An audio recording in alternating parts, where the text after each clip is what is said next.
우리는 지난 몇 주 동안 성경에서 말하고 있는 죄에 대해서 살피고 있습니다. 죄가 어떻게 시작되었고 그 죄가 어떻게 많은 사람들에게 지금도 어떤 영향을 주고 있는지에 대해서 하나하나 살피고 있습니다. 사실 이 주제는 교회 밖의 사람들에게 굉장히 불쾌한 주제입니다. 예를 들면 이렇게 전도한다고 생각해 보십시오. 당신은 죄인입니다. 하지만 예수님께서 당신을 위해 대신 죽으셨습니다. 예수님 믿으세요. 굉장히 익숙한 그런 전도이죠.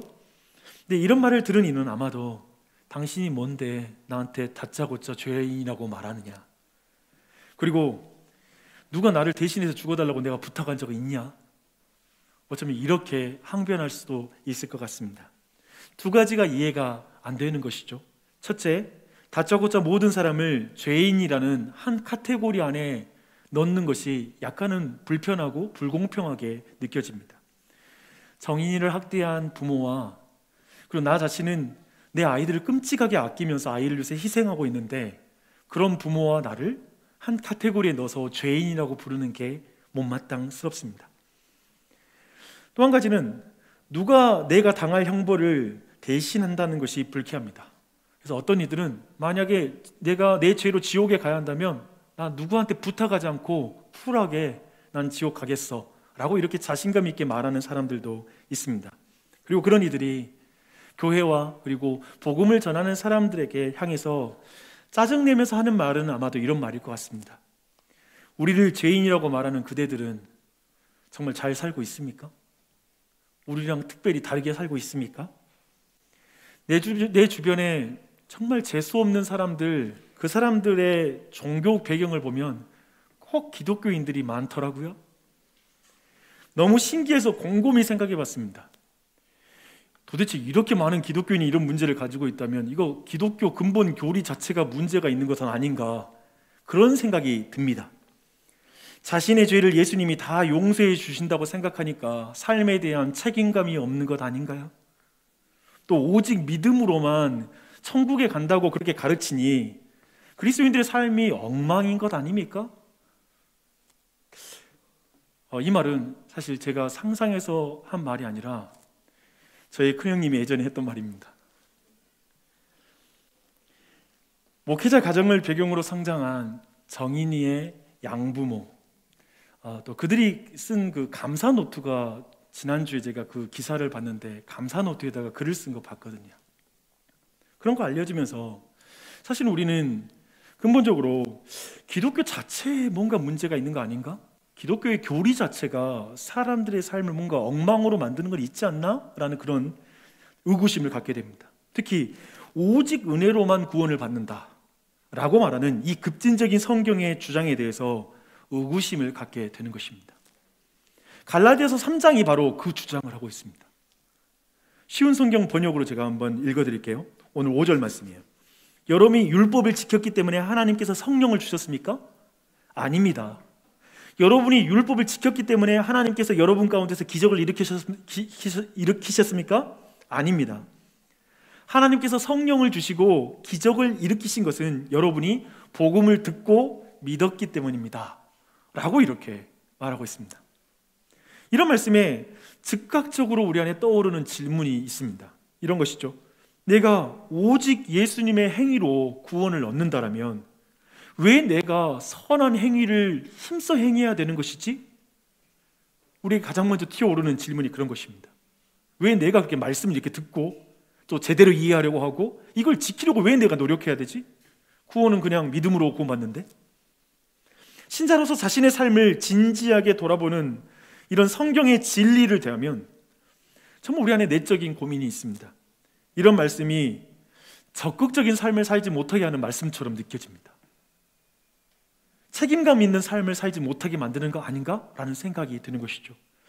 이런 말씀이 정인이의 양부모와 같은 사람들에게, 그리스도인들에게 면죄부를 주는 것 같아요. 오직 믿음으로만 구원받습니다. 당신의 행위로 구원받는 게 아니에요. 면죄부 같잖아요.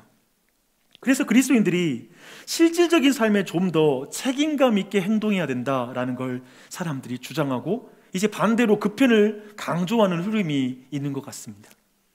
사실 성경에서 율법이라는 거, 그 율법이 바로 그와 관련이 있습니다. 그리스도인들이 어떻게 책임감 있게 신자로서 살아가는 갈 것인지에 대해서 구체적으로 말해주고 있는 것이 바로 율법입니다. 매우 실질적인 삶을 가이드해주고 있습니다.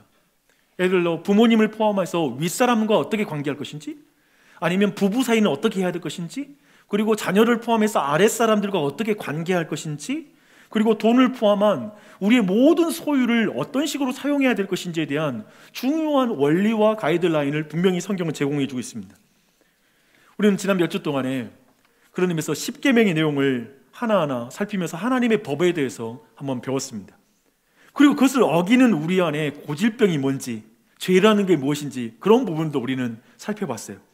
아마도 여러분 지난 몇 주 동안 그 말씀 듣는 게 아마 쉽지는 않았을 것이고요, 여러 가지로 여러분 안에 그 죄가, 자신 안에 죄가 드러나는 순간에 견디기 힘든 마음도 있을 수 있었습니다. 그런데 율법을 다루고 그 안에서 자신의 죄가 드러날 때 여러분 좀 불편하지 않으셨습니까? 좀 불쾌한 마음 가지신 분 없으십니까? 주목하고 싶은 것은, 제가 정말 주목하고 싶은 게 이거예요.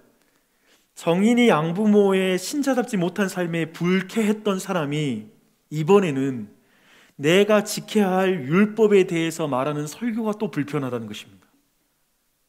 이게 이율배반적인 것인데요, 그런 감정이 있습니다. 좀 전에는 오직 믿음으로 구원을 얻는다는 교리가 무책임한 삶을 낳는 것 같다라는 인상을 받다가, 이제 율법을 통해서 우리가 책임감 있게 살고 살아가야 될 방향들의 삶을 구체적으로 말하면 그 순간에 너무 율법주의적인 설교 아닌가? 너무 율법적인데? 너무 무거워, 부담이야 라는 그런 반응을 보이게 됩니다.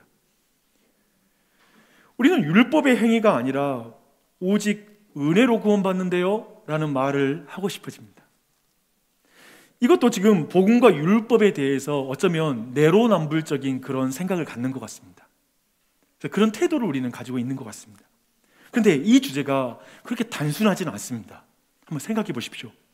그리스도인들이 이것 때문에 왜 혼동을 느끼는지, 그리고 왜 이런 식의 혼동이 생기면 얼마나 무서운 일이 벌어진지를 알고 있잖아요. 근데 그게 단순하진 않아요. 왜냐하면 그리스도인은 율법을 행함으로 구원받는 것이 아니라고 지금 성경이 분명하게 말하고 있기 때문에 그렇습니다. 우리의 행위로, 윤리로 구원을 받지 않는데요. 그렇다면 왜 그리스도인이 적극적으로 선한 일을 행해야 되는가? 라는 질문이 우리에게 남습니다. 갈라디아서는 그리스도인이 율법으로 해방되었다라고 이렇게 말씀하고 있습니다. 그렇다면 율법에서 해방되었다는 말은 율법을 지킬 필요가 없다는 말인가요? 이런 질문이 생깁니다. 이 질문이 담고 있는 혼동, 그리고 오늘날 제가 볼 때 거의 대부분 많은 그리스도인들이 정리를 못하고 있는 게 이것입니다. 하나님의 율법과 그리스도인은 어떤 관계에 있는가? 이것이 정리가 안 됩니다. 이걸 제대로 정리한 경우를 많이 보기 힘듭니다. 아마 여러분께 설명해 보라고 말했을 때 그걸 정확하게 설명하는 사람을 많이 만나기가 힘듭니다. 정확히 이것이 지금 뉴시티 교리문답 15문답이 다루고 있는 주제입니다. 율법의 목적은 무엇입니까? 라는 것이죠.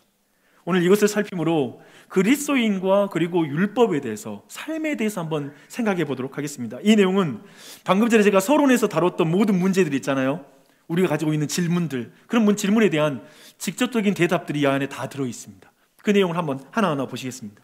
15절부터 20절까지 바울은 율법의 목적이 아닌 것을 먼저 말하고 있습니다. 율법의 목적인 것보다 율법의 목적이 아닌 것을 먼저 설명하고 있어요. 결론부터 말하겠습니다. 율법의 목적이 아닌 것은 죄인을 구원하는 것입니다. 율법에는 죄인을 구원할 능력이 없다라고 명백하게 밝히고 있습니다. 바울은 죄인을 구원할 능력은 모세와 맺은 율법이, 모세에게 주신 율법이 아니라 모세에게 율법을 주시기 430년 전에 아브라함과 맺은 언약으로 말미암아 구원이 주어진다라고 말합니다. 특별히 이 두 가지를 비교하기 시작해요. 바울의 이 논중은 사실 창세기 15장에 있었던 그 아브라함에게 주신 약속과 관련이 있습니다. 이때 좀 설명드릴게요. 당시 아브라함은 하나님께 약속을 받았는데 아이가 없는 거예요. 근데 하나님께서 그날 저녁에 나타나셨어요. 네, 하나님 나타났을 때 그가 내겐 자식도 없고 저 다메섹의 사람 엘리에셀이 내 후계자가 될 것입니다 라고 말합니다. 근데 아브라함의 후계자가 된다는 건 굉장히 여러 가지 의미가 있습니다. 굉장히 중요한 의미는 뭐냐면 아브라함의 자손을 통하여 모든 민족이 복을 받는 것, 하나님의 백성으로 회복되는 것과 관련된 이 약속이 아브라함의 자손과 관련이 되어 있는 그런 약속이거든요. 그러면서 아브라함은 자포자기하는 마음으로 그렇게 엘리에셀이 내 대를 이어갈 것입니다 이렇게 말하는 것입니다. 그때 하나님께서 아브라함에게 이렇게 말씀하십니다. 아니다, 내 씨로 말미암아 내 자손으로 말미암아 만민이 구원의 복을 받게 될 것이다 라고 이렇게 약속해 주십니다. 그리고 나서 그런데 오늘 본문 보니까요, 바울은 오늘 본문에서 이 만민을 구원할 아브라함의 자손, 이 창세기 15장에서 말하는 그 자손이 복수가 아니라 단수다라는 걸 지적합니다. 그리고 하고 바로 그 만민에게 생명의 복을 전달해 줄 그 자손은 곧 예수 그리스도다라고 이렇게 명백하게 해석해 주고 있습니다. 죄로부터 사람을 구원하는 것은 율법의 기능이 아니라 아브라함의 계보로 오시는 예수 그리스도로 말미암아 구원을 받는다라는 것을 분명하게 지금 말씀하고 있는 것입니다. 그래서 창세기 15장에서는 이 구원의 약속을 이제 인준하거든요. 사인하는데 그걸 극적으로 또 한 번 강조해서 이 아브라함의 언약의 성격을 우리에게 잘 알려주고 있습니다. 하나님은 이 약속 주시고 나서 사실 고대 근동에 살아가고 있던 사람들에게 매우 익숙한 방식인 피의 언약 체결을 합니다. 그걸 명령하되 이런 명령을 해요. 3년 된 암소와 그리고 암염소, 순양과 집 비둘기를 가지고 와서 이제 그를 둘로 반쪽으로 쪼개는 것이죠. 그리고 둘을 마주보게 해놓는 것이죠. 아마도 그 사이에는 피가 흥건하게 젖어서 흘렀을 것입니다. 그리고 그 당시 사람들은 이것을 어떻게 언약을 맺냐면 이제 언약을 맺는 두 사람의 주체가 이제 그 고기 사이로 걸어가는 것입니다. 그 의미는 뭐냐면 이제 이 약속을 깨뜨리는 자는 이렇게 고기가 이 동물이 쪼개지는 것처럼 그 사람이 쪼개질 것이다 라는 그런 의미를 가지고 있는 그런 언약입니다. 근데 그날 저녁에 아브라함과 언약 당사자인 하나님이 같이 거기를 지나가야 되잖아요. 근데 결국 같이 지나가지 못합니다. 근데 언약은 체결돼요. 근데 왜 같이 지나가지 못하게 되냐면 아브라함이 잠이 듭니다. 근데 잠이 든 사이에 이제 아마도 깼을 거예요. 근데 하나님의 불이 그 스스로 혼자 그 고기 사이를 지나갑니다. 그로 말미암아 이 메시지, 이 언약이 가리키고 있는 그 메시지는 매우 극대화되죠. 그리고 특별히 오늘 갈라디아서의 해석을 포함한다면 하나님이 우리 모두에게 이렇게 선포하는 것입니다. 죄인의 구원에 있어서 너희들이 할 일은 없다. 내가 하리라. 내가 나의 아들 예수 그리스도를 통해 너희를 구원할 것이다. 너희들이 할 것은 예수를 믿는 것이지 너희들이 노력하는 것이 아니다. 만민은 예수 그리스도를 통해 나의 백성이 될 것이다. 나와 내 아들이 행한 것을 믿는 것이 너희들이 할 일이다. 이러면 이렇게 말씀하는 것입니다. 그래서 18절은 이제 율법의 목적이 아닌 것을 굉장히 분명해지는 거예요. 만일 그 유업이 율법에서 난 것이면 약속에서 난 것이 아니니라. 그러나 하나님의 약속으로 말미암아 아브라함에게 유업을 주신 것이다 라고 이렇게 말씀하고 있습니다. 여기서 유업은 하나님 나라를 말하는 것입니다. 천국을 말하는 것이죠. 곧 구원이라고 말할 수 있습니다. 여러분, 한번 여기까지 한번 정리해 봅시다. 구원은 아브라함과 맺은 언약으로 말미암고, 그 말은 구원은 하나님이 하시는 일이라는 것입니다. 그래서 사람의 행함으로 구원을 얻으려고 하는 모든 시도는 사실 성경이 늘 배격하는 것입니다. 그리고 성경이 늘 그것을 싫어합니다. 그래서 오늘날에 많은 사람들은 왜 기독교에만 구원이 있어? 다른 사람들 얼마나 그 종교적으로 노력하고 구도자적인 삶을 사는데 왜 그 삶을 깡그리 무시하는 거야? 라고 말하는데, 그냥 그들의 어떤 삶을 무시하고자 함이 아니라 성경은 도리어 그런 삶이 사람들이 자신의 행위를 하나님의 행위보다 더 능력 있다라고 생각하는 행위다라고 본다라는 것입니다. 하나님, 내가 구원하는데 내가 행할 것을 너희들이 한다고 말하는 순간에 그런 거 있잖아요. 뭐 갚을 수 없는 빚을 졌는데 갚을게요. 갚으면 되잖아요 라고 교만 떠는 거. 마치 그런 태도는 진짜 뻔히 갚지도 못하는 수준에 있으면서 그 말하면 되게 그걸 탕감해 주려고 하는 사람의 입장에서는 불쾌하잖아요. 뭐 탕감해줘도 은혜를 모를 테니까, 갚으면 되는데 왜 돈을 갚아줘요? 막 이런 식으로 태도를 취할 테니까요. 마치 굉장히 그런 행위입니다. 하나님의 행위를 무시하는 거죠. 내 행위로 구원을 받으려고 하는 행위. 그런 의미에서 하나님 그런 모든 시도가 안 될 거라고 말하죠. 그래서 사람이 행함으로 구원을 얻으려는 시도를 성경은 부정합니다. 심지어 430년 후에 모세에게 주신 율법을 행함으로 구원을 받으려고 하는 시도도 하나님은 그것을 인정하지 않습니다. 도리어 이것이 바울은 뭐라고 말하냐면 아브라함과 맺은 언약을 없애는 행동이다. 그 아브라함과 맺은 언약을 완전히 깨뜨리는 행동이다 라고 도리어 그러한 방법을 그렇게 말하고 있습니다. 지금 사도는 모세에게 율법이 주어지기 430년 전에 아브라함은 약속을 따라 유업을 받았다라는 사실을 분명히 말하는 것, 구원을 받았음을 분명히 말하므로 율법을 지켜서 구원을 받으려고 하는 시도는 시대착오적인 생각이다. 지금 역사 순서를 뒤집어 엎어버리는 것이다 라고 이렇게 말하고 있습니다. 이것은 사실 굉장한 논증이에요. 여러분 생각해 보십시오. 이거 지금 사도 바울이 하는 논증은 매우 강력한 논증입니다. 구원은 노력해서 얻어내는 것이 아니라 주님을 믿음으로 받는 은혜입니다. 이걸 지금 말하고 있는 것이죠. 그래서 여기까지 이제 쭉 논증을 한 결과 이제 자연스럽게 19절의 질문으로 이어집니다. 이제 다 봤는데요. 이 질문이에요. 그렇다면 율법은 무엇을 위해 있습니까? 아니, 아브라함의 언약을 통해 하나님이 그 백성을 구원한다면 왜 430년 후에 이스라엘 백성에게 율법을 주시나요? 이 질문이 자연스럽게 이제 나옵니다. 이제 오늘 시작할 때 했던 질문을 직접적으로 살펴볼게요. 아까 말했죠. 그리스도인도 우리는 예수 그리스도의 행위로 말미암아 구원받은 그리스도인인데 아니 왜 내가 율법을 행해야 되죠? 왜 세 계명을 내가 행해야 되죠? 이 질문과 직접적으로 그것에 대해서 답하는 말씀입니다. 우선 율법을 왜 주셨는지 볼게요. 19절은 매우 중요한 내용을 담고 있습니다. 그런즉 율법은 무엇이냐? 범법함으로 더하여진 것이라. 천사들을 통하여 한 중보자의 손으로 베푸신 것인데 약속하신 자손이 오시기까지 있을 것이라 라고 말합니다. 이것을 쉬운 성경이라는 그 버전이 있는데요, 좀 더 쉽게 번역해주고 있습니다. 제가 한번 읽어드릴게요. 그렇다면 율법은 무엇을 위해 있습니까? 율법을 사람에게 주신 것은 하나님께서 약속하신 아브라함의 특별한 자손이 오실 때까지 죄가 무엇인지 밝히기 위해서입니다 라고 이렇게 말하고 있습니다. 율법의 역할을 명확하게 말하는 것이죠.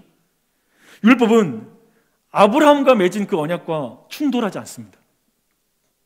율법은 그리스도를 통해 은혜로 구원받는다라는 이 약속과 대치되지 않아요. 아브라함의 자손으로 말미암아 구원을 얻는다라는 것과 율법은 대치되지 않습니다. 오히려 약속의 필요성, 아브라함의 자손의 필요성을 우리에게 가리켜 보임으로써 아브라함의 언약을 떠받치는 것이 바로 율법입니다. 그러니까 아브라함의 언약을 시종드는 것이 율법이에요. 이걸 여러분 좀 이 관계를 주목해야 됩니다. 뒤에 보면 율법은 사실 제한된 시간의 동안에 특정한 목적을 가지고 있다라는 것을 한 그 직분을 통해서 설명하는데요, 몽학 선생이라는 말을 씁니다. 즉 초등 선생이라고 이렇게 표현하고 있거든요. 근데 이 몽학 선생은 로마 당시에 굉장히 그 가정의 귀족 집의 자연스러운 선생이었습니다. 그들은 누구냐면 어린아이가 성인으로, 즉 자유인으로 성장하는 과정 속에서 그에게 필요한 모든 지식과 어떤 이 덕성, 이런 모든 것들을 가르쳐주고 세워주는 역할을 하는 그러한 개인교사, 그런 수준이라고 이해하시면 됩니다. 그런데 구체적으로 율법이 우리를 어떻게 예수 그리스도께 인도하는 몽학 선생이 될 것인가? 이 부분 좀 더 볼 필요가 있어요. 사실 이 부분이 우리를 당혹스럽게 합니다. 그래서 아까 말한 대로 율법을 우리가 보면 죄책감이 느껴지고 내 안에 있는 모든 치부가 드러나는데요, 예를 들면 그것과 관련되어 있는 내용이기 때문에 굉장히 거기에 대한 또 답이기도 합니다. 율법은 우리에게 죄에 대해서 말해줍니다. 이게 율법의 기능입니다. 죄를 드러내요. 로마서 7장 7절에서 이 부분에 대해서 좀 더 구체적으로 사도 바울이 말하고 있습니다. 율법으로 말미암지 않고는 내가 죄를 알지 못했다. 곧 율법이 탐내지 말라 하지 아니하였다라면 내가 탐심을 알지 못했을 것이다 라고 이렇게 말하고 있습니다. 바울은 이어서 9절부터 10절에서 자신이 과거에는 그 율법을 깊이 깨닫지 못했다라고 말해요. 사실 사도 바울은 그 가말리엘, 그 당시에 최고 율법 교사 밑에서 율법을 공부한 사람인데 자신이 돌아볼 때 그때는 자신이 율법의 참 의미를 몰랐다라고 말하는 거예요. 그러니까 율법을 깨닫지는 못했다. 배우기는 했는데. 그렇게 표현하면서 뭐라고 말하냐면 전에 율법을 깨닫지 못했을 때에는 내가 살았더니 율법을 깨닫지 못할 때는 내가 살았어요. 내 의가 살았어요. 계명이 이름에 죄는 살아나고 나는 죽었도다. 생명에 이르게 할 그 계명이 내게 대하여 도리어 사망에 이르게 하는 것이 되었도다 라고 이렇게 말씀하고 있습니다. 명백해지죠? 지금 계명의 역할은 죄를 드러내는 거예요. 그렇죠? 그리고 오늘 본문 22절도 그걸 분명하게 말하고 있습니다. 그러니 성경이 모든 것을 죄 아래에 가두었으니라고 표현합니다. 그러니까 지금 율법이 하는 기능이 명백한 거예요. 모든 것을, 모든 사람을 죄 아래에 가두는 거예요. 죄인으로 규정하는 거예요. 율법을 통해 바울이 말한 것처럼 죄를 깨닫게 되고, 그리고 우리는 그 죄를 깨달을 때 비참함을 느낄 수밖에 없습니다. 그래서 사람들은 사실상 율법을 싫어합니다. 왜냐하면 자신의 치부를 드러내니까요. 율법을 자세히 풀어서 깨닫게 해줘 자신의 죄가 생생하게 살아나게 하는 그런 설교 말씀, 그런 말씀을 듣는 거, 그걸 굉장히 사람들은 어려워합니다. 그 죄가 살아나면 사도가 말한 것처럼 자기가 죽기 때문에 그래요. 왜냐하면 여러분 아시잖아요. 막 죄책감 때문에 죽을 것 같아. 너무 찔려서 힘들어 라는 이런 표현을 쓰잖아요. 바로 그렇게 되기 때문에. 사도는 로마서 7장 13절에서 그래서 이렇게 말합니다. 그렇다면 선한 것이 나에게 죽음을 가져다 주었단 말입니까? 율법이 나에게 죽음을 가져다 주었단 말입니까? 절대로 그렇지 않습니다. 죄가 죄인 것으로 드러나도록 하기 위해서 죄인은 선한 것을 이용하여 나에게 죽음을 가져왔습니다. 그래요, 죄는 계명을 통해 한층 더 죄의 참 모습을 드러내게 된 것입니다. 죄는 계명을 통해서 한층 더 죄의 참 모습을 드러내게 되었다. 지금 이것이 지금 율법의 기능, 계속 지금 반복해서 보고 있죠. 근데 율법이 죄를 드러내는 이 역할을 하는 것은 여러분 생각해 보십시오. 악한 것이 아니라 사실 선한 것입니다. 제가 그 비유를 한번 생각해 봤어요. 우리를 죽일 수 있는 그런 질병들을 드러내는 엑스레이와 CT 촬영기가 선한 것입니다. 악한 것이 절대 아닙니다. 아시잖아요. 그래서 아마도 우리는 병원을 간다면 정말 최고급 장비를 가진, 그래서 내 죄가 내 병이 좀 안 밝혀졌으면 좋겠어 하고 병원 가는 사람은 아무도 없을 것입니다. 그냥 나를 위험하게 만들 수 있는 모든 병이 잘 스캔될 수 있는 그런 병원, 그런 장비가 있는 그런 병원을 찾아가게 되겠죠. 지금 율법은 바로 그 기능을 하는 것이죠. 그래서 코로나19에 감염된 사실을 알려줄지라도 우리는 검사 키트를 악하다고 말하지 않습니다. 우리는 검사 키트 자체를 선하게 생각합니다. 그래서 이와 관련해서 마태복음 19장을 보면 지금 이 주제와 관련해서 아주 흥미로운 그런 이야기가 한 가지 나옵니다. 예수님은 당대에 코로나19 바이러스처럼 사람을 부정하게 만들고 죄를 전염한 사람들이라고 일컬어지는 죄인들과 그리고 세리와 같은 사람과 식사를 했습니다. 그때 바리새인들이 와가지고 제자들에게 질문하는 거야. 야, 너희 선생은 왜 저렇게 죄인들하고 밥 먹고 그래? 이상해. 이렇게 이제 질문을 하는 것이죠. 그때 예수님이 이렇게 말씀하십니다. 건강한 자에게는 의사가 쓸데없고 병든 자에게야 쓸데있느니라.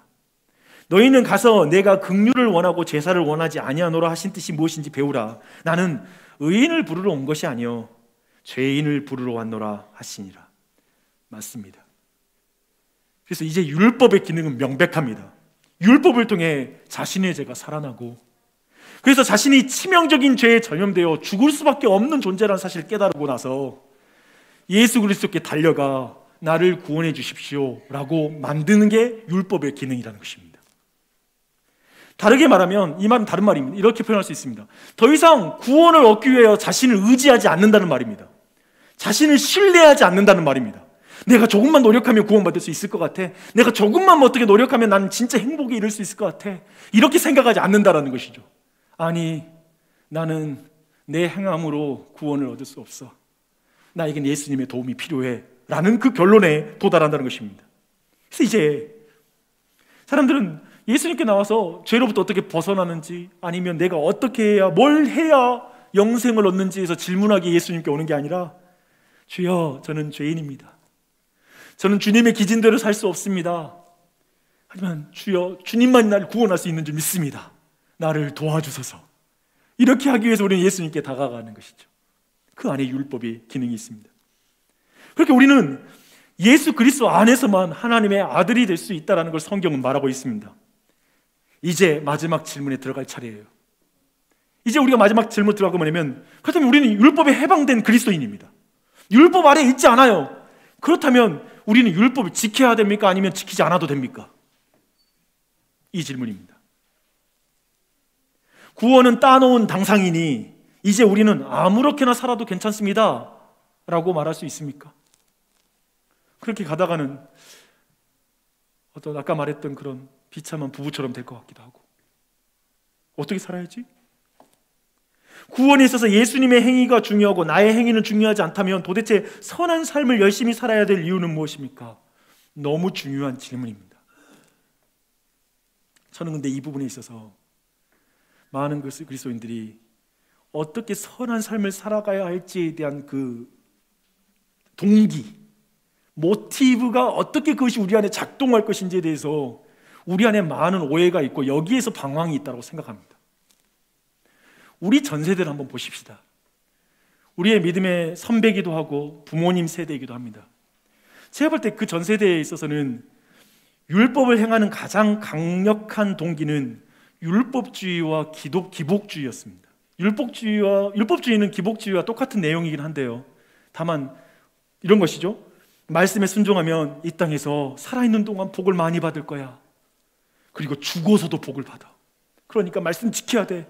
근데 이 메시지는 그 당시 너무나 가난했던 우리의 믿음의 선배들에게는 너무나 소망과 같은 말씀이었습니다. 그래, 가난에 벗어날 수 있는 유일한 방식은 주님께 기도하고 부르짖는 것 외에는 다른 소망이 없어 하고 교회 안에 몰려들었고 교회에서 그렇게 기도하며 그 세월을 지나갔습니다. 우리는 그것을 오늘날의 눈에 볼 때는 많이 그것을 무시하지만 우리 믿음의 선배들은 그 소망으로 교회에 들어와서 또 그 안에서 예수님을 만났습니다. 정말 그분은 기도하면서 진짜 신앙을 만나가고 또 성경을 알아가기도 했습니다. 다만 제 질문은 이것입니다. 여러분, 근데 이게 여러분에게 답이 됩니까? 율법주의 그리고 기복주의가 여러분에게 답이 됩니까? 제가 본 건 우리는 너무 뱃다시게 성장했기 때문에 별로 그런 메시지가 동기부여가 안 됩니다. 복 받으려면 순종해야 합니다. 승진하고 아들, 딸 좋은 학교 가려면 지금부터 기도로 많이 쌓아놔야 돼요. 여러 봉사를 많이 해야 돼요. 이런 말이 여러분으로 하여금 하나님의 말씀을 지키는 그 열심을 불러냅니까? 그리고 그런 간절함을 불러내고 있습니까? 잘 안 되죠. 근데 우리가 오직 믿음으로 구원을 받는다라는 말씀을 피상적으로 이해하면 사실상 제가 보는 건 그런 거예요. 정말 우리 안에 되게 열정이 약화되고 있어요. 그리스도인들의 삶, 우리는 사실은 지금 우리 세대를 열심내게 할 수 있는 동기부여는 거의 존재하지가 않아요. 그러니까 오늘날 젊은 사람들로서 열정을 가지고 하나님의 말씀에 순종하며 공동체와 하나님의 나라를 위해서 나아갈 수 있는 그 추동을 가지게 하는 동기부여, 그 의의가 거의 발견하기가 힘들어요. 그래서 사실상 죽기 전에 예수님 믿을 것을 괜히 일찍 믿어서 왜 이렇게 내가 이 고생을 하고 있나라는 그 질문이 머리에서 해결이 안 됩니다. 쉽게 말해서 주님이 오시는 날까지 내가 이 땅에서 신자로서 어떻게 살아가야 되는지에 대한 동기와 그 내 안의 열심, 내 안에 새로운 어떤 동기부여가 거의 잘 일어나지 않는 것이죠. 왜냐하면 구원 받잖아요, 예수 믿으니까. 그런데 왜 내가 이렇게 열심히 해야 되지? 이런 방향의 상실은 제가 볼 때는 크게 두 가지의 삶을 낳습니다. 첫 번째, 주일날에 모여서 내 죄를 회개하는 것, 자책하고 탄식하고 자폭했다가 또 다시 세상 가서 정신 차리고 돌아와서 눈물 흘리는 거, 주일날 예배 드릴 때 그런 느낌으로만 교회에 서는 거, 이걸 되도록이로 무한대로 돌려버리는 거, 이런 신앙생활. 그렇다고 해서 내일 나가서 자신 있게 뭐 살 마음은 자신이 없어요. 왜냐하면 그거에 대한 동력은 또 없어요. 근데 교회에 오면 죄책감은 있어요. 또 한 가지, 두 번째 삶은 뭐냐면 이런 게 너무 짜증나는 거예요. 교회에서 눈물 짜고 뭔가 죄책감 느끼고 이게 너무 싫은 거예요. 그래서 오직 복음을 말하면서 이제 자신은 모든 죄로부터 자유하다, 그냥 다른 거 신경 쓰지 말고 그냥 예수 안에 자유하면서 살아, 해피하게 라고 말하면서 구원파적인 복음을 붙잡고 살아가는 거, 회개가 없는 신앙생활. 어쩌면 정인이의 양부모처럼 기독교의 모든 모양은 다 갖추고 있는데 너무나 삶으로서는 전혀 신자로서 살지 않으면서도 너무 해피한 거예요. 행복한 거예요. 그럼 자기 예수 믿으니까. 사실상 하나님의 계명이라는 가이드라인을 따르지 않으면서 사실상 자기 마음대로 살아가는 그런 신앙 유형들이 교회 안에 있는 것 같습니다. 근데 저는 이 부분이 고민이었어요. 왜냐하면 저한테도 그랬어요. 제게도 이 부분을 어떻게 해결할지, 이게 제가 기독교 신앙에 들어와서 대학교 때부터 가졌던 질문이었습니다. 이걸 어떻게 설명해야 되지? 왜냐하면 제가 볼 때 우리 세대는 여기에 대한 동기부여가 전혀 안 되는 거예요. 답을 못 얻는 거예요. 근데 이 부분을 여러분 자녀를 낳는 이유와 연결해서 좀 설명해 보겠습니다. 한번 보십시다. 우선 사실 율법이 주어진 시점을 통해 율법의 의미를 우리는 이해할 수 있거든요. 그 뭐냐면 하나님이 주신 세 계명은 구원을 얻은 백성에게 주어지는 것이라는 사실입니다. 너무 중요한 사실입니다. 그러니 율법은 구원을 얻기 위해서 우리가 지키는 것이 아니라 아까 말하면 하나님의 자녀가 되었기 때문에 지키는 것, 하나님의 자녀가 되었기 때문에 우리가 행하는 것이 율법입니다. 그렇기 때문에 우리는 율법을 구원 얻으려고 두려움 가운데 지키는 게 아니라 구원을 받은 은혜 가운데 지키는 것이죠. 그렇다면 율법은 사실상 자녀를 삼는 목적이고 우리로 하여금 자녀로서 어떻게 자라갈 것인지에 대해서 또한 가르쳐주고 있는 표지판과 같습니다. 바울은 에베소 교회에게 전한 편지에서 이렇게 말합니다. 우리는 그가 만드신 바라 그리스도 예수 안에서 선한 일을 위하여 지으심을 받은 자니 이 일은 하나님이 전에 예비하사 우리로 그 가운데서 행하게 하려 하심이라. 예수 믿으면 이제 지키지 않아도 돼, 율법을 지킬 필요도 없어가 아니라 선한 일을 행하게 하기 위해서 너를 구원했다 라고 말씀하고 있습니다. 로마서 12장은 모든 사람 앞에서 선한 일을 도모하라고 우리에게 말하고 있습니다. 여기서 선한 일이라는 게 무엇입니까? 하나님의 일이죠. 하나님 사랑과 이웃 사랑, 그것과 관련된 세 계명의 말씀, 성경의 율법의 말씀이 우리가 지켜야 될 말씀이고 그걸 행하되 우리가 율법 조문 하나하나를 완벽하게 지키려고 하는 그런 조문으로 주어진 것이 아니라 예수님의 사랑으로 하나님의 자녀가 되었으므로 그 사랑으로 주님을 닮아가도록 자라가겠다는 것입니다. 우리는 애기들 낳고 나서 아이를 그대로 놔두지 않습니다. 반드시 키웁니다. 이걸 놓쳐서는 안 됩니다. 이 부분 잘 정리하셔야 돼요. 우리도 자녀를 낳아요. 그 아이는 아마도 이 땅을 사는 동안에 별짓을 해도 우리와 부모와 자녀의 관계는 안 깨질 것입니다. 그렇지 않아요? 여러분의 자녀들과 여러분의 관계. 그런데 이 애들이 나를 믿고 아버지와의 관계 깨지지 않는다고 그냥 막 사는 거예요. 아버지 백을 믿고 막 살아요. 참을 수 없죠. 얘가 안 자라는 거 참을 수 없죠. 자녀다워지는 적극적인 인생을 살지 않는 거예요. 우리는 이렇게 자라가는 자녀를 상상할 수도 없고, 예를 들면 30대, 40대, 50대까지 부모에게 경제적으로 의존하면서 계속 그렇게 자라지 않는 것을 우리는 정말 그런 자녀가 될까 봐 겁이 나죠. 또 한편에 내 자신이 그런 자녀가 되고 싶지 않습니다. 우리 중에 누가 아이를 낳고 기르지 않는 일이 있겠습니까? 그런데 놀랍게도 우리는 천국 같다라는 말 끝내고 나서 그 다음부터 자라갈 생각을 안 한다는 것입니다. 그 가운데 내가 성장해야 될 동기부여가 안 되는 거예요. 천국은 가니까요. 믿으니까. 그 다음부터 율법을 행하지 않는 것이죠. 거기 안에 자라가지 않는 것이죠. 천국 간다고 하면 율법 지킬 마음이 있는데 예수님을 닮아가고 성장해가는 것으로 율법 지킨다 그러면 별로 여기에서는 동기부여가 안 되는 거예요. 이게 뭘까요? 제가 그 질문이 있었어요. 저는 이런 것 때문에 죽을 것 같더라고요. 근데 이 자녀로서 성장해 가는 것에 율법의 기능이 있습니다. 율법은 예수님께 우리를 인도하는 것에 끝나는 것이 아니라 우리에게 새 계명을 주십니다. 보십시오. 아이가 장성하면 몽학 선생이 가르친 가치관을 다 버리고 완전히 다르게 살아야 합니까? 아까 말했죠. 몽학 선생의 기능은 끝났잖아요. 근데 몽학 선생이 그 전에 가르쳤던 내용을 다 버려야 돼요? 내가 성년이 됐으니까 이전에 나에게 가르쳤던 몽학 선생의 가르침 다 버릴 거야. 그 율법의 가르침 다 버릴 거야. 나와 상관없어. 그렇게 말하지 않겠죠. 우리의 자녀들이 결혼을 하고 나면 부모님으로부터 해방이 되죠. 법적으로. 그렇죠? 그렇다면 우리는 부모의 가르침을 다 버려야 됩니까? 아니죠. 우리가 자녀들이 그렇게 말하지 않잖아요. 결혼 전날 얘들아 모여봐라. 너희 결혼하면 그때부터는 내 영향을 벗어나는 거야. 그러니 나의 가르침도 다 버려야 된다. 이렇게 말하지 않는다는 것입니다. 율법은 그렇습니다.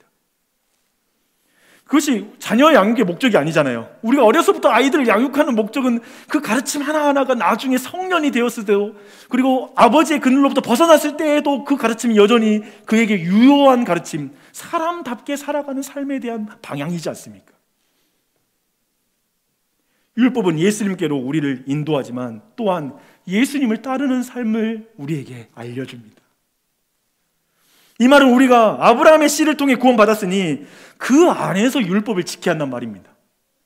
구원은 아브라함의 씨인 예수 그리스도 아래에서 받았잖아요. 그러나 우리는 그 아래에서 율법을 행하는 거예요. 율법 아래에서 율법의 정죄를 두려워하면서 율법을 지키는 게 아니에요. 이제 우리가 한번 율법 어긴다, 난 그게 너무 두려워가 아니에요. 우리는 그런 두려움은 더 이상 존재하지 않는 거예요.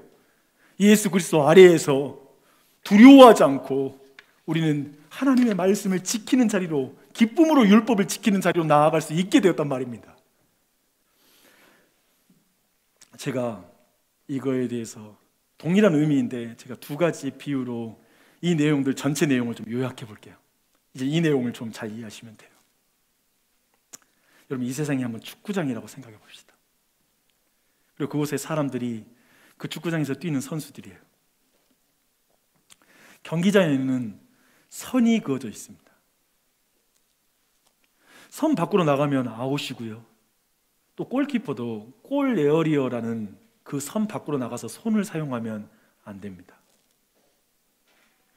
규칙 중에는 오프사이드와 같은 약간은 여성들이 이해하기 힘든 그런 경기 규칙도 있습니다. 죄송해요. 페미니즘의 시대에 제가 여성을 무시하는 발언을 아니라 약간 어렵다는 말입니다. 좀 남자도 이해하기 힘든데요. 네, 보십시다.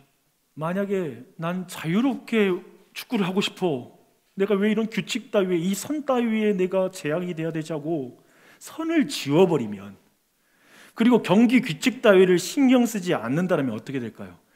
사실상 축구 경기가 핸드볼이 됩니다. 경기가 진행이 안 됩니다. 그리고 아주 중요한 게 있어요. 그 순간에 축구가 예술이 되지 않습니다. 우리는 축구할 때 발로 하는데 어쩜 패스를 하는데 그렇게 막 앞에다 사람한테 떨어뜨려요. 기가 막히죠. 아트 사커다. 아트야. 대단해.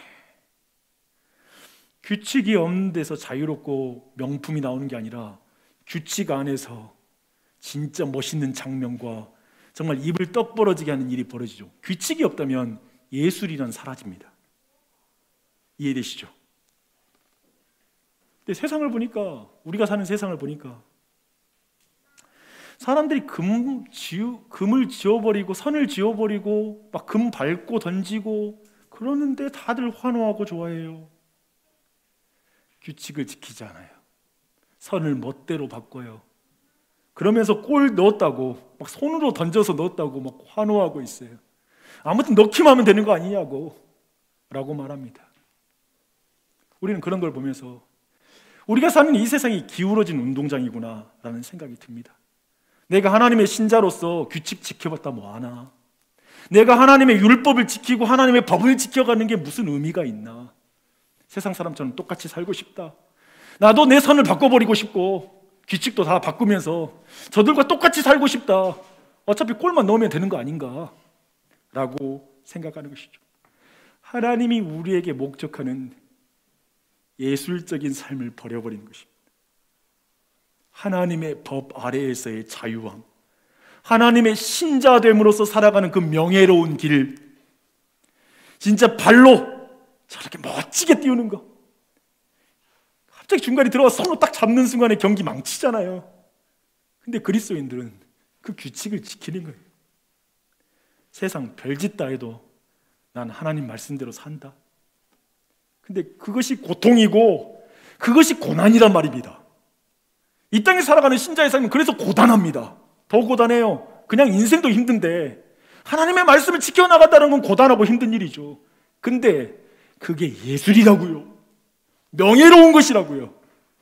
그게 잘 사는 것이라고요. 이걸 놓치지 말라는 것입니다. 탁구를 한번 예로 들어볼까요? 이 탁구는 이 경기장이 아주 손바닥만 합니다. 근데 거기다 선 그어놓고 또 네트까지 달아놨어요. 귀찮아가지고 네트 없애버리고, 공 조그만 거 가지고 거기서 막 하잖아요. 네트 없애버리고 금 다 지워버리면 탁구가 안 됩니다. 우린 그 조그만 공을 가지고 그 두 사람 네 사람 막 경기하는 거 보면 때로는 그 공 작은 거 하나하나가 예술이잖아요. 기가 막히게 넘기죠. 그 규칙 안에서. 심판이 자꾸 휘슬 분다고 심판 죽여버리면 안 돼요. 이 세상은 신을 죽여요. 하나님 없어. 내 마음대로 살아. 그러면서 이게 자유야. 이게 자유로운 삶이야. 내가 주체적인 삶 사는 거야. 아니요. 엉망이 되는 거예요. 하나님이 목적으로 하는 예술적인 삶을 버려버리는 거예요. 명예로운 삶을, 가치 있는 삶을 버리는 거예요. 사랑하는 여러분, 여러분 신자의 길을 갈 때 넘어질 때 있어요. 근데 여러분 기억하세요. 우리가 아브라함의 언약 가운데 이미 구원을 받았다고요. 참된 우리는 아브라함의 씨를 통하여 우리는 구원을 얻는다고요. 사실상은 진짜 기울어진 운동장은 우리에게 기울어진 운동장이에요. 이걸 놓치지 마세요. 세상 그만 부러워해요. 그만 부러워하세요. 괜찮아요. 부러워할 것 없어요. 사실 우리에게 기울어졌는데 이미 이긴 싸움이에요. 막 손도 공 집어넣고 막 네트 걷어버리고 막 하는 것을 하고 막 이겼다고 난리니까 속상하잖아요. 아니요. 그렇지 않아요. 제가 그런 생각이 들었어요. 이것만 말씀드릴게요. 우리는 아이들 이렇게 탁구를 가르칠 때 이 아이들이 실수하면서 성장하잖아요. 근데 우리 둘째 아들이 아주 보통 자존감이 높지 않은데 나랑 농구하고 뭐 하는데 엄청 못하는데 자기는 엄청 잘한대요. 그리고 왜 이렇게 자신감이 좋은지 한 일주일만 배우면 자기는 농구 선수가 될 거라고 벌써. 근데 나한테 막 못하면서도 아주 열심히 재밌게 잘해요. 얘는 실패를 두려워하지 않는 것 같아요. 제 앞에서. 여기에 키가 있더라고요. 여러분 모두가 하나님의 자녀로서 이 땅에서 실패와 실수와 넘어짐과 좌절과 고통이 그 과정이 허락된 인생인 걸 놓치지 마세요. 우리는 자꾸 지금 모세 율법 가지고 나 이거 못 지켰네, 이거 못 지켰네, 저 사람 이거 못 지켰네, 못 지켰네, 이렇게 자꾸 우리의 신앙생활을 나 이거 했다 안 했다라고 막 규정하잖아요. 거기가 아니라고요. 우리가 한번 실수하고 넘어지는 거 우리도 우리 자식들 탁구 가르칠 때 기다린다고요. 얘가 처음부터 잘하는 게 아니라 넘어지는 거 다 안다고요. 못하는 거 안다고요. 근데 실수라는 과정을 다 껴안고 자식을 키우는 거예요. 이놈이 자대로 크죠. 내가 보니까 이게 무섭더라고요. 실수하는데도 또 도전하는 거 두려워하지 않고 배우는 놈들이 두려워요. 아주 보통 것들이 아니에요. 근데 신자의 삶에 이 땅에서의 삶은 그거예요. 자꾸 우리가 뭔가 실수할까봐 뭐 할까봐 정정긍긍하면서 신앙생활하는 게 아니라 내가 아브라함의 씨를 통하여 구원을 받았고 하나님의 자녀 되었다. 이거 변치 않는다. 이 은혜 안에서 나 오늘 넘어지면 또 내일 일어나고, 나 어제 말씀 못 봤네? 오늘 다시 보면 되고, 기도 못했네? 그럼 지금 기도하면 되고. 그만 우세요. 그만 자책하세요. 그만 죄책감 가운데 그만 낙심하세요. 이것이 책망으로는 들리지 않았으면 좋겠어요. 제 간절한 호소라고 생각해 주십시오. 그렇지 않아도 이 말 꼭 기억하세요. 여러분은 하나님 아버지 앞에 과정이 허락된 그리스도인입니다. 자녀입니다. 그걸 기억하고 그 과정을 살아내십시오. 내 이웃을 내 몸과 같이 사랑하라. 하나님을 마음과 뜻과 힘을 다해 사랑하라. 그걸 지켜나가십시오. 그걸 붙잡고 나아가십시오.